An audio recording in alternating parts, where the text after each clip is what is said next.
Hello, my friend, and welcome to the 709th episode of the Sales Podcast. I'm Wes Schaefer, Sales Whisperer, your host. Today we have Dr. Cindy McGovern. She is back from episode 402. So, man, it was like 5.5 years ago. Super sharp lady. She's called the First Lady of Sales. I've written a couple of books, and she's a speaker, PhD in organizational communication.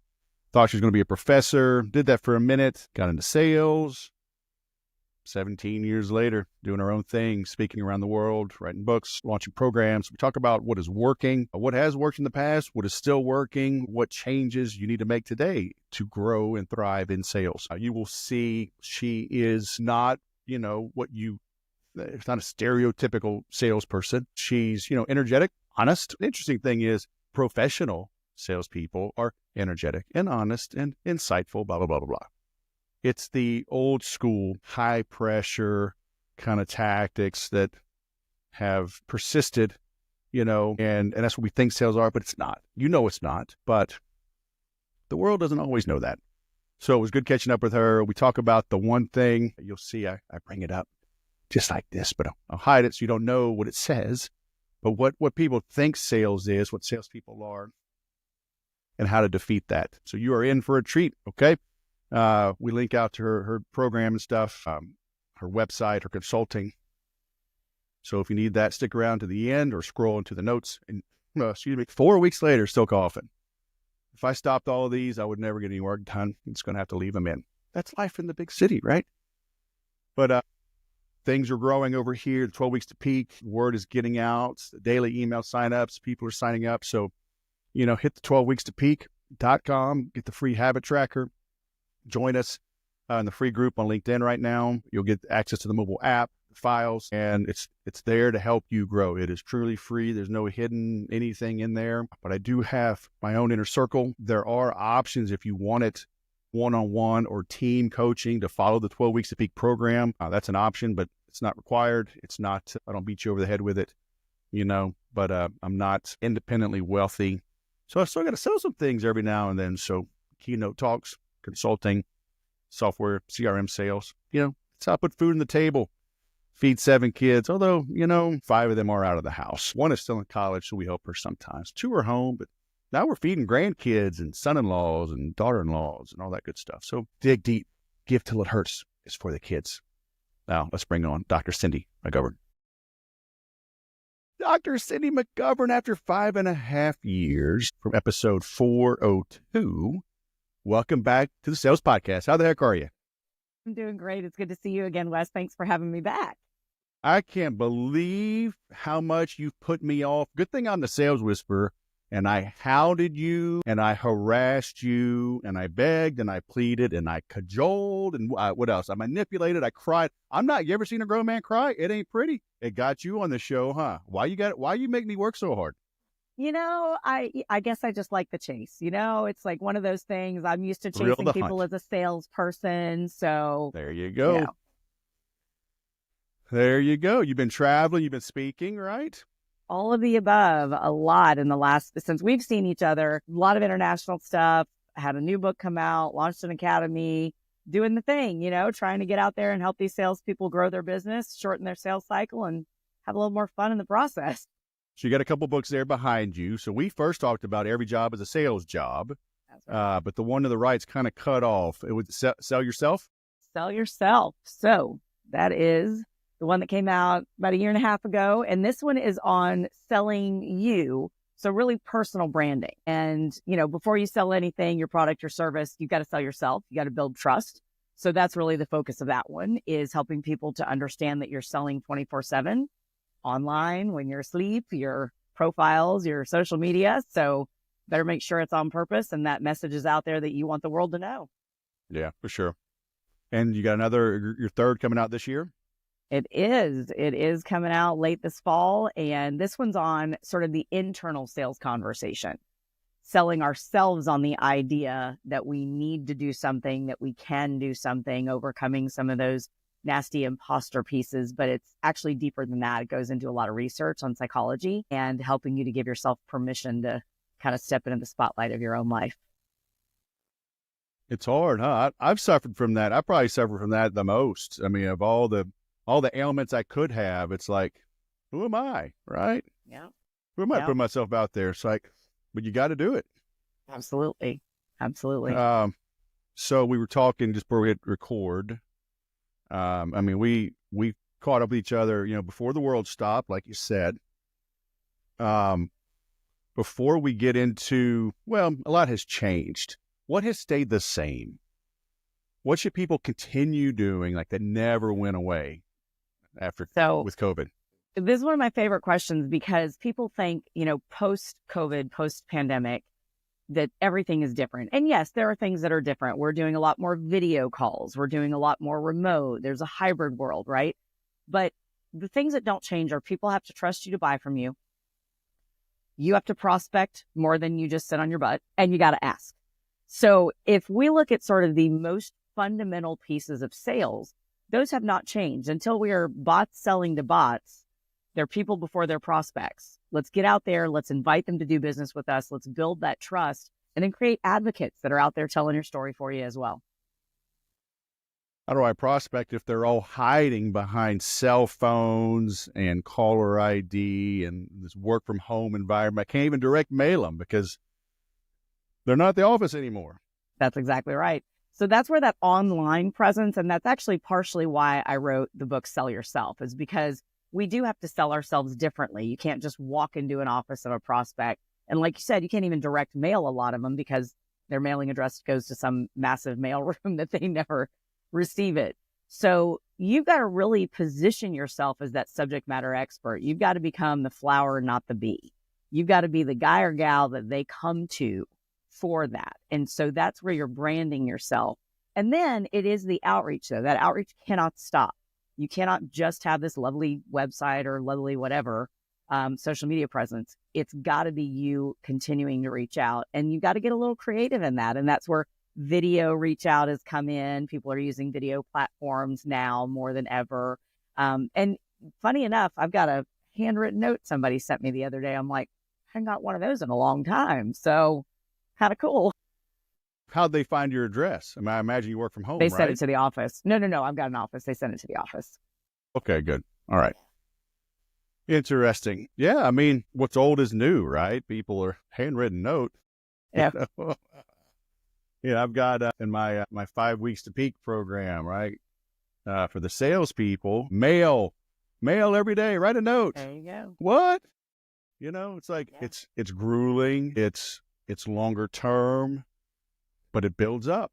And like anything, I tell people, January 1st, did you go to the gym from like midnight to midnight and you're good for the year?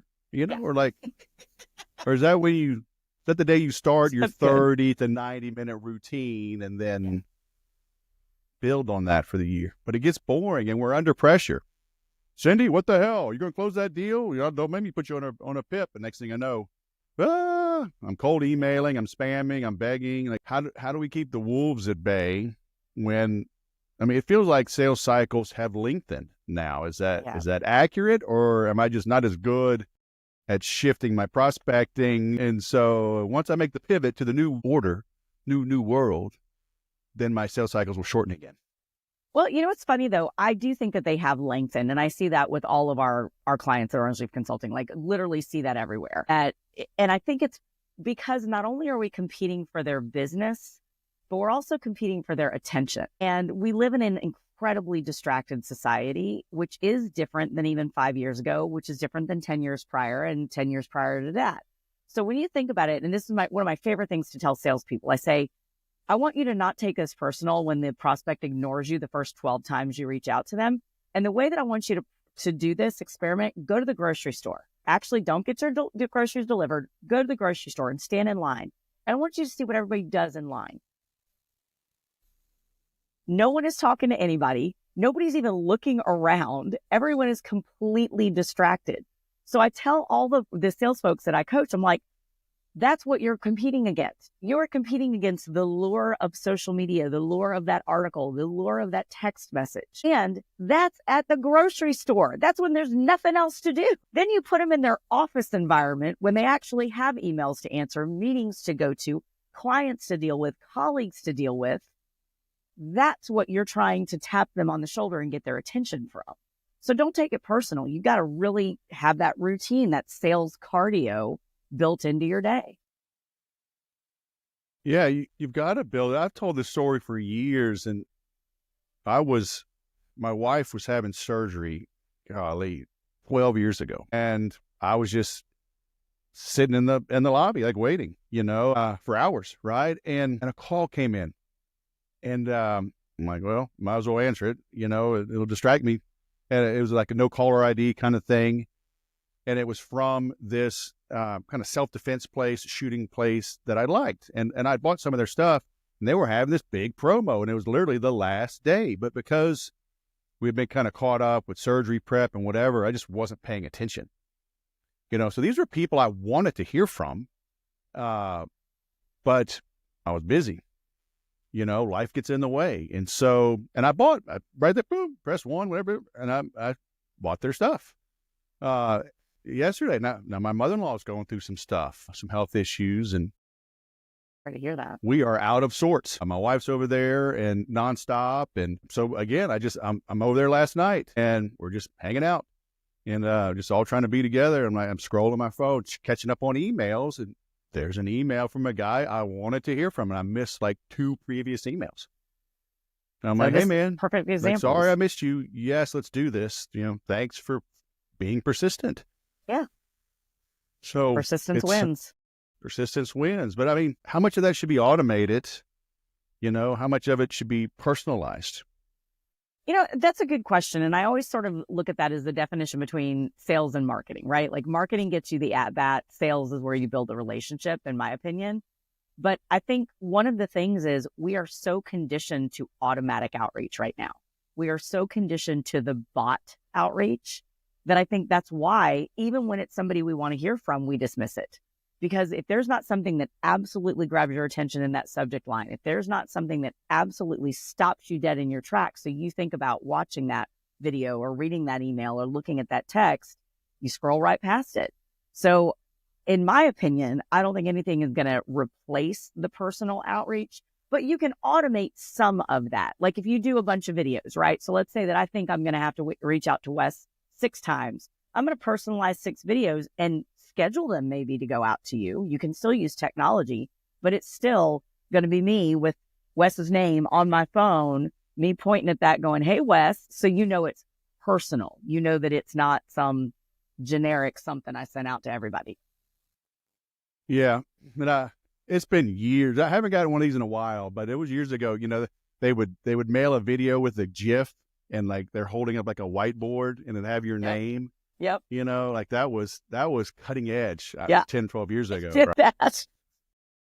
But I did that. But I still get messages in the last couple of weeks. Like I got a message, I think it was through LinkedIn. It was a video. I think it was through LinkedIn. And they're implying that it was personal, but they didn't say my name. Right. And then so I tell people all the time, say their name. We are distrusting. We are jaded. 100%. And so, but what do salespeople do? Like if they're an employee, they may not have the permissions to create a drip sequence. So it's just on them, just pound it out, send off that personal email. That's where they need to sell their employer. Honestly, that's where you go to the employer and you have the conversation of, hey, this is something that can help us increase our close ratio, shorten our sales cycle, advocate for the things that you need, advocate for the tools. I mean, I think back to when, and this is how long ago it was, Wes, so go down memory lane with me, but can you imagine as an author now, you and I both write books, can you imagine having to write a book on a typewriter? No. Like I probably would have never finished. I did learn how to type on a typewriter. Same. But can you imagine literally you make one mistake, you've got to go back to because I can't even imagine. We would have advocated like, hey, I'm going to need a computer. I'm going to need a Select-A-Type, right? Back in the day. So, yeah. But truly thinking about that is an opportunity for you to sell your employer on the resources you need. If you can't get them, you can't get the permissions, they don't want to do it because of firewall settings or something like that, that does not negate you from doing those things on social media. There is no firewall on some of those platforms where you can still send a video, you can do those things. So you got to get creative in that regard. Yeah.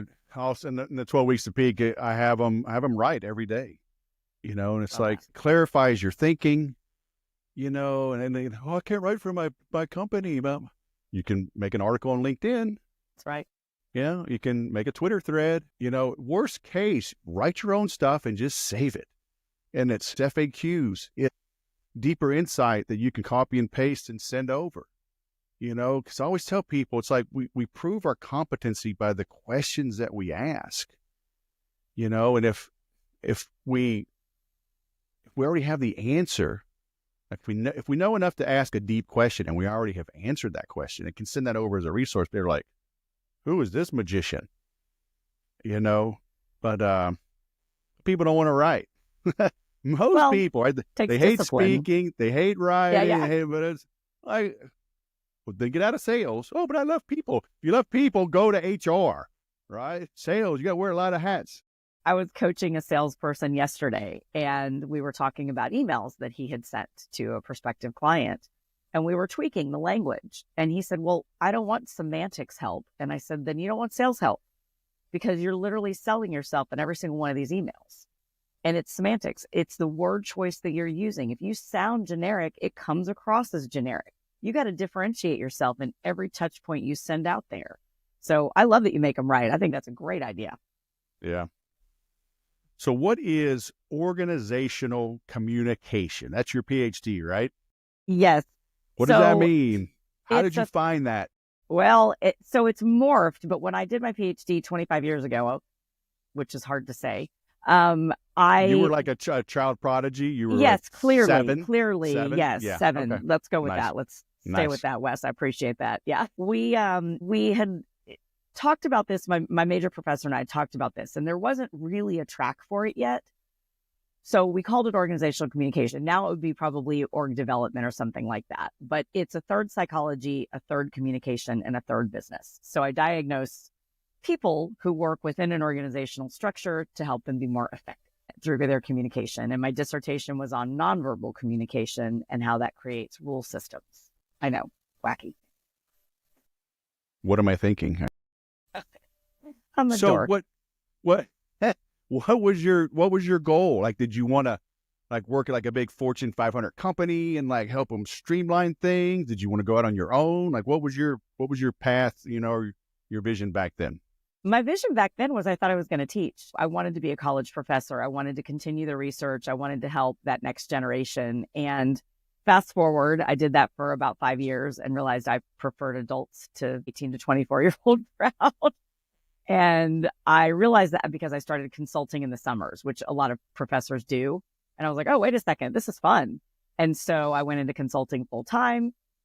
Then I was put in a sales role, and here I am. Wow. I started my company 17 years ago. That's hard to believe. Nice. What do you mean you were put into a sales role? Well, funny enough, See, since it's I'm the sales podcast, whisperer. I pick up those little nuances. So note to the listeners, words mean things. But anyway. See, back to semantics.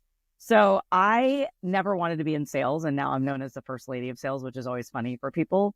But I thought sales was pushy, icky, manipulative, cheesy, all the things. Like I had this avatar in my head of like, I call him Tommy Two Thumbs, but it's like the used car sales, really pushy, hey, I'm going to tell you anything I need to. Subliminal message. Yeah, there you go. There you go. I have this on my desk when I give talks in person, but we're always remote. I'm like, what do we think of salespeople? You'll get the do-gooders. Optimistic, cheerful, helpful. I'm like, shut up. That is not when I say used car salesman. Oh, pushy. There you go. There you go. See? Oh, that always comes out. It's true. And that was my perception of sales. So I was at a company and I got put into a sales role, and honest to goodness, I thought I was going to get fired. So I'm like, I can't sell. I'm not pushy. I'm nice. I'm kind to people. But what does that mean you got? I mean, you got this PhD. I would never think, let me get this PhD and make them hammer out cold calls. Right. Exactly. How'd that happen? So my boss saw something in me to be able to help people. And that's really what sales is. And you know that. That's what we do. It's helping others. And I'll walk away if I'm not a fit. You don't have to be pushy in sales. If you have to be pushy in sales, you didn't do your research, in my opinion. There shouldn't be a push. It should be a pull. It should be, hey, you want to come over here? Come on, here's the stuff I got. I'm going to ask you enough questions and make you curious. And then you're going to want this. And if you don't want it, that's okay. I'm not going to run out of prospects. There's 7 billion people on the planet. I'll find somebody else. Mm-hmm. But I got put in that sales role. And literally about 6 months in is when I realized, I'm like, wait a second, I know how to do this.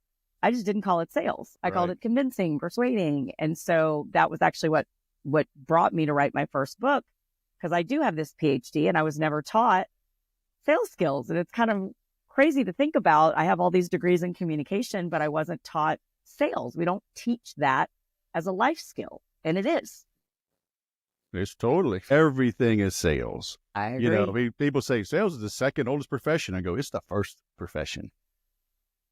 Like it or not, they had to haggle. They had to haggle on terms and payment. That's right. The sale was made first. So you can't talk about that. Whatever. I digress. But every job really is a sales job because you have to interview. That's nothing but a sales conversation, but people don't think of it like that. Yeah, to their own demise, right? Because, like, you know, the Bible says, you know, when 2 or more are gathered in my name, like, there I am, right? But it's like when 2 or more people meet, a sale is made, right? You know, hey, Cindy, where do you want to go to lunch? Oh, I don't care. Okay, how about Mexican food? No, I had Mexican food yesterday. How about Italian? Yeah, I mean, you're making a sale. That's not really selling. Like, yeah, it is. What is it? Yeah. What is it? Yeah, you know, it's so totally sales. And I tell people all the time, like, at a minimum, you need to know what's being done against you, because it's 100%. Everywhere. You know, go buy a domain name at GoDaddy and see the 497 steps you have to say yes or no to before you just take my money. Yeah. You know, it's like, trying to pay you. It's like, go get gas. Do you have a Bonds card? Put some gas in my car. You got to check in. You got to give them your cell phone number. It's all a sale. Then while you're there, there's a video and a speaker. Hey, you should get some Gatorade. You know, it's happening to us everywhere. So at a minimum, be aware of it, right? Be aware and know when you're being sold to and when you're being invited to buy. And there's a big difference. Right. So it took us a couple of months to catch up. Were you out of the country? Okay.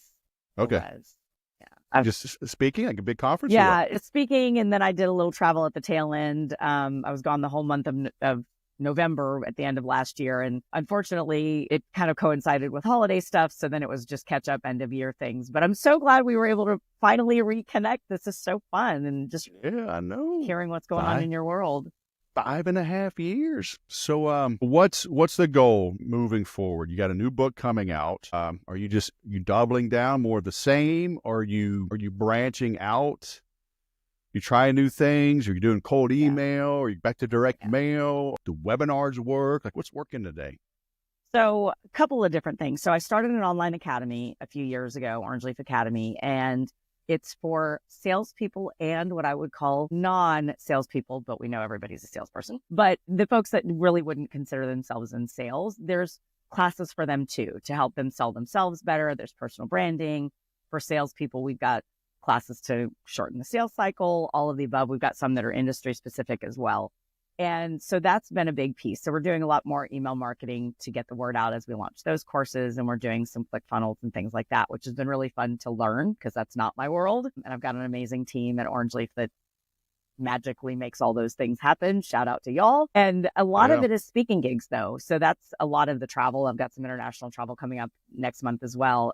It's still speaking, getting out there, trying to get in front of audiences and help people realize that they need sales.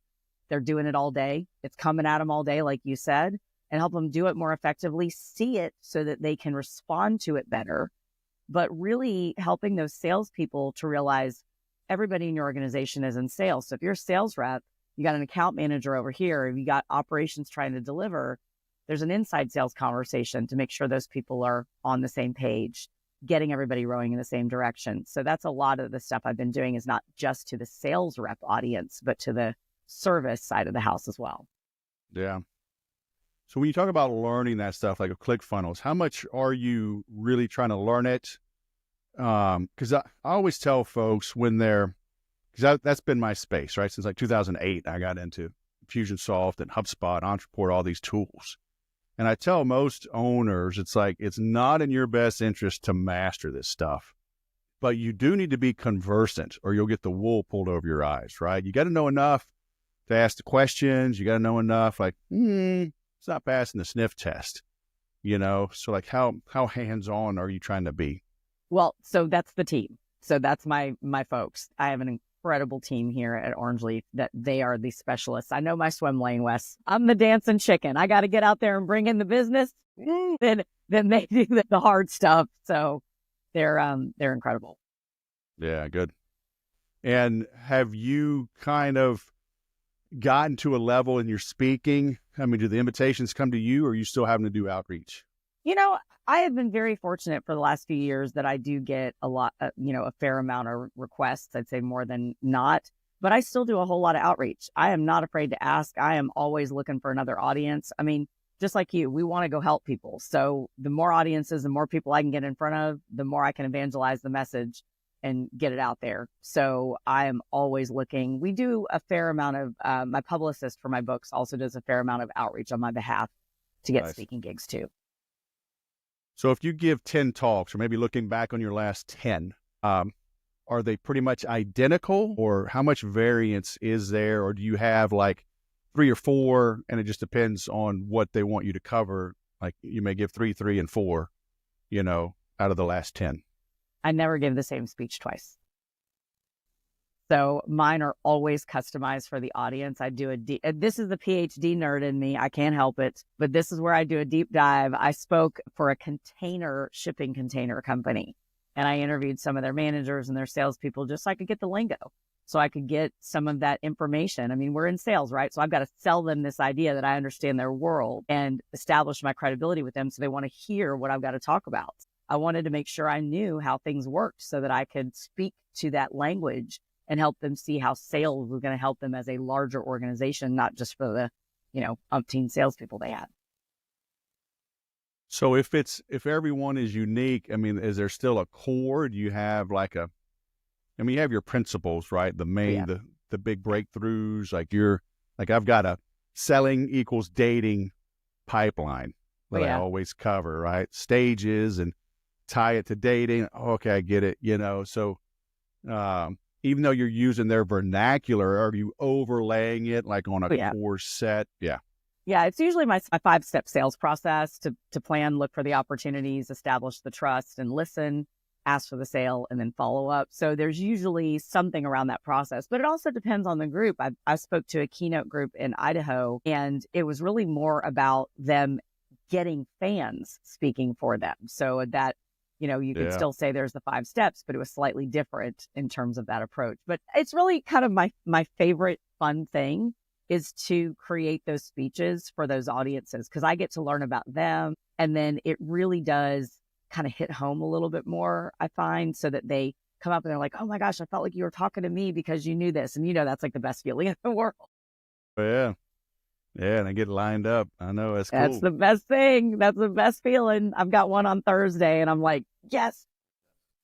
Yeah, it's that's cool. And do you get there early and go mingle like the night before, or do you like to be kind of hidden and come out like pow and make a splash? No, if I can, I love to get there early. Unfortunately, in recent years, my schedule has not always permitted that. In fact, last year, I landed 90 minutes before I had to be on stage because of flight delays. So that was a little hairy. So I'm coming in hot on 2 wheels a few times here. So Thursday, I'll have a little bit of time in the morning to bounce around and say hello to everybody, introduce myself. That reminds me. I've been meaning to do this, and I got to just do it. I got to find an assistant. But I live with no traffic, 90 minutes from LA, but there's never no traffic. So I'm like 12 days from LA, but somewhere between 90 minutes and 12 days, I can get to LA. I'm 60 minutes from San Diego, an hour from Disneyland, 3.5 from Vegas, 4.5 from Phoenix. I want to be the emergency backup. Now, obviously, if you're 90 minutes, that's not enough time, but like somebody gets sick, right? Or your flight gets weather delayed. Like, I'm not making it. You're supposed to land a day at noon to speak at 6 p.m. Like, I want to be the alternate. Nice. I like that. And on the West Coast, I'm in San Francisco. So on the West Coast, if there's a West Coast gig, I got you. I like this. Oh, yeah. But it's like, I can drive. Like, I don't even have to wait on an airline. I can drive to all those places. And like, what are you going to talk about? Look, don't be picky, because that high dollar person, they ain't coming. Right. So I'm going to be less cost, but it'll be pretty good. Here we go. If I've got SoCal ones, I'll flip them to you. You got NorCal ones, you flip them to me. I See, don't want ladies to and travel. gentlemen. No, people think I'm crazy. I got 7 kids, and it's like I didn't like being gone. Yeah, that's You the know? hard part.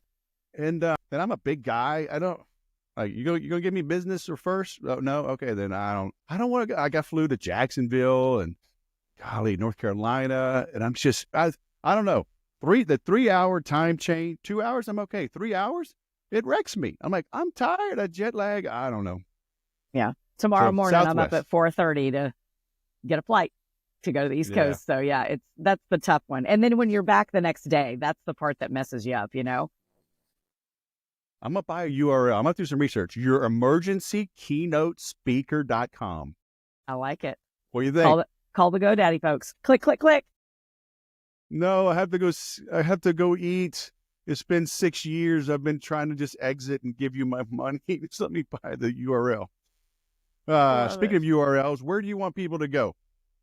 OrangeLeafConsulting.com, OrangeLeafAcademy.com, and DrCindy.com. Those are the easiest places to find us. There's clicks to each of them on each of the sites. So if you hit one, you'll find the others, depending on what you're looking for. If you're looking for coaching, hit Orange Leaf Consulting. If you're looking for some online training, hit Orange Leaf Academy. And if you're looking for a keynote speaker, not the emergency one, but one you'll book, I guess.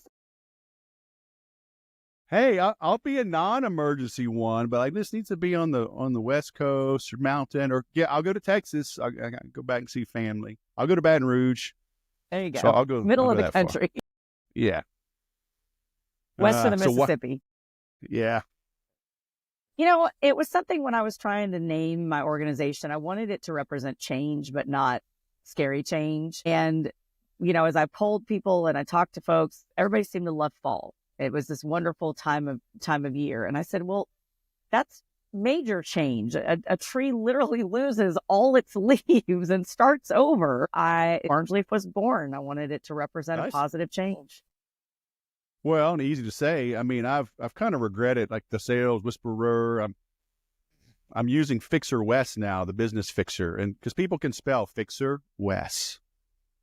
They have Wes Schaefer. They can't spell Schaefer. It's the longest way you can spell it. They can't. There's 9 letters, right? They misspell. I'm like, okay. We must hinder the conversation going on in the mind of the prospect. They're not paying attention. They can't spell. So Fixer Wes. Try spelling the sales whisperer or ER. Like, I got to go. So are you a diehard Florida State fan, or did you just go there for your PhD? No, I'm a diehard. I'm back from the Bobby Bowden era when, All right. yeah, Okay. dyed in the Then you're wool, legit. garden gold all the way. You're legit. All right. I like the coach. You know, feel bad with that playoff a couple years ago, but it was the right decision. But man, It hurt I think though. It hurt. I think he mishandled it. Yeah, that But was are y'all painful. coming back? Are you gonna make a comeback in football? You know what? That is our hope. We have had some not great times as of late, and it's really hard to watch having gone through 2 national championships and all that stuff. It's like, ouch, that really hurts. But let's hope so, because I am a college football fan, not as much pro. I do Yeah, watch it with I my love husband, college. but yeah, I love kind of college. Southern thing, I think, because we're originally from the Yeah. South. That's what I tell people. They're like, you know, say it's different in the South. It is. It's like in 2-a-days in the summer, you're laying on dew, right? So you're stretching in the morning and it's wet.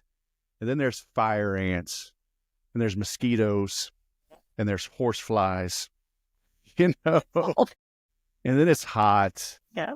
Then there's alligators and there's water moccasins, and you know, it's like everything wants to kill you in the South. And it's like out here Basically. in California, like, hey, bruh, like practice is over. Want to like go surf in the 65-degree weather? Like so like we're angry when it comes time to finally play. We want to hurt somebody. Like I got all this red Oh my ant gosh. venom, wasps, yellow jackets. I got to hit somebody really hard, and people just don't understand it. I've never heard it explained that way, but that's completely true. It's true. If I'm lying, I'm dying. So they don't get I it. remember Oh, early morning in the dew. I remember Ugh. I experienced everything you're talking about, but I was on dance team. So we were doing all the Yeah. same things, but morning and afternoon in the blazing heat over sun. And woo, Oh, yeah, because it's so humid. So you're sweating regardless. 7:30 in the morning, you're sweating. I don't know, just something about that first time you got to sit down and do those leg stretches. You're like, "Ugh, just, but I digress." Dr. Cindy McGovern, all the way from San Francisco via Florida State. Thanks for coming on the show. It's been great catching up. it's so good to see you again, Wes. And I'm so glad to be here. And I appreciate the opportunity. Hey, you were worth the wait. Both 5.5 years and 4 months. All I right. appreciate that. Have a good day. You too, my friend. I hope you understand how important college football is, okay? And why the Southeastern Conference is the best. We'll accept Florida State because they should be in the Southeastern Conference. They're in the Southeastern Conference footprint, okay? So, hey, good chat with Dr. Cindy McGovern, First Lady of Sales. Hope you got something out of that. Do some direct mail. Do some legit calling. Make people feel special. Make them feel seen and heard and understood, right? That is what professional selling is. We talk about bedside manner with doctors, and it applies in sales. Does the prospect feel seen, heard, understood?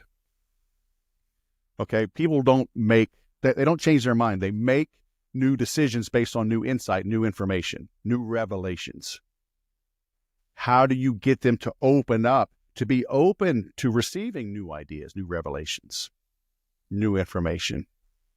They have to let their guards down. They have to let their defenses down. Our defenses are up naturally because we've been lied to by pushy salespeople. And so the answer is always no, not interested. Oh, we have one of those. We're happy with who we have, but we're satisfied with what we have. Really? When you bought that, was the goal to be happy? Was it to be satisfied?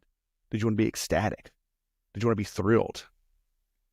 When did your priorities change? When did you lower your standards, right? When did you go from, hey, let's be ecstatic to let's just make it work. Let's make it tolerable, right? Because whatever you tolerate, you accept. Stop accepting subpar performance from anyone, from anything. Okay? Put your foot down. Demand excellence. Okay? So, Dr. Cindy McGovern, she's got those tools. She has the programs. And, that's why I'm happy bringing people on. I am not a fit for everyone. And I don't want everyone. I can't support everyone. Right? So I'm happy to be a source of information, inspiration, help you find resources that can help you. Now, ideally, I could scale and help millions and millions. I can't help hundreds of millions, can't help billions. But at the end of the day, it is a big blue ocean. So if you find Dr. McGovern, you work with her, you have great results, and it's because you heard her in this podcast, you will always think highly of me. So I'm happy to introduce my competition to the world. Because again, we're just not everybody's a fit for everybody. So that's why I do this. I get to talk to smart people, pick their brain, get advice, get their books, make friendships, make contacts, build relationships, build rapport. When we were done, we're talking about networking together for keynote talks and consulting. So, and that has always happened for me through this. So that's why I do it. Okay. So figure out how you can branch out, how you can get the word out, how you can build your brand, build your influence, your persona, your persuasion, and it'll pay off for you. Okay? Thanks for watching. I'll go sell something.